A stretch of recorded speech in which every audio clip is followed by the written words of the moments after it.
Hey guys, how you doing? This is Mr. Quality Reviewer bringing you another update video on the Versaclimber home model. As you can see now, the second guy made a mistake and he actually has it climbing in the regular pattern. The guy was here for like 6 hours. He was here for a long time. I mean, he was pretty good, but the issue is that he actually made the same mistake as the other guy. He just doesn't, I guess no one reads the planograms for these things. And he swears up and down that it shouldn't be crossed because it's doing the same thing. It was rubbing against the cable again. So now, as you can see, the actual cables are separate, not crossed anymore. I asked about the crossing with Versaclimber, and I honestly don't want the guy back because he takes a long time. They cancel appointments, all this garbage that they keep doing. They keep canceling appointments, and I have to rearrange my time again to wait for this guy to come.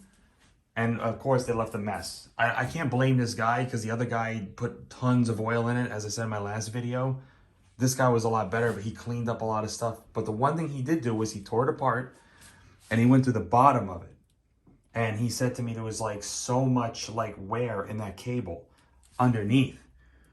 And as you can see, there's like stuff coming out, but I think that's just oil. Actually what I was complaining about before was actually fixed. There was actually not paint. It was actually just tons of oil that was coming out of the machine because the last guy oiled it so much. So they used the grease that they recommend, which is this AAM grease. And I gave it to him and said, hey, why don't you use this grease? And he said, or this lubricant. And he said, sure. And he used it, and Versaclimber endorsed it, that this lubricant will work fine for that. And it actually seems to be running less stinky, and it's really, clean. But it's a little bit like light, as you can see. It comes to the bottom for some reason. Anyway, I digress with that. Reviewing, the update is that Versaclimber wants me to do it myself if I can't let a guy come in here and do it. So they will give me a video and I'll cross crawl it myself. My whole big issue with this whole entire thing is, if you're selling these models, they should be coming out of the box working. If anybody wants to comment saying I'm wrong, but this is insane. Like, I've had 2 of these things. One of them was bent before, as I told you, and having the same issue of the things rubbing. Got a second model, better, but there was this dust that was actually the actual cable. And now they didn't cross it, and he's telling me that's because it seems like it's a design flaw. That's what he told me, and Versaclimber says no. I'm believing, I can't believe they've been selling these for this long with a design flaw, but I would find it very impossible for them to get away with it. But who knows? Home equipment, they don't use it, and they just let it sit for a long time. But honestly, I'm not going to recommend the home model for anybody. I would say probably get either the heavier duty Versaclimber or some other alternative. I hear the Climber one is actually garbage too.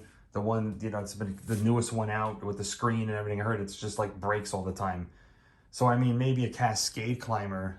And if you want to share a video and, hey, hopefully maybe Cascade wants to do something, they could send me one and I could do a review on it and compare the two. And hopefully it looks like a better option. But as I said, I don't know until I put it together and if I review it. So if you want to share this video, maybe get in contact with Cascade and we can actually do a Climber comparison, because they're in almost the same price range. I think now they're like 2006, but since inflation has hit me, they've gone up. But it seems like a viable alternative to the typical Versaclimber home model. I mean, if I can't even cross crawl it, what the hell am I worrying about? If it does have cross crawl pattern from the Cascade. Well, anyway, this is just an update review. I'm going to actually do more reviews soon of kettlebells. I also have my Jeep seat update. If you see that short that came out that I just put out. I'm also going to have reviews of the Bullworker, if you guys want to take a look at that. And I think that's it for now. Anything else I'm going to review, it'll be down the road. But that's the next upcoming review. Some kettlebells and some Bullworkers. Anyway, thank you guys. Hopefully you like this video, share it. As I said, hopefully get me in contact with Cascade if you can. And hopefully this will be resolved, or we get another alternative. Thank you.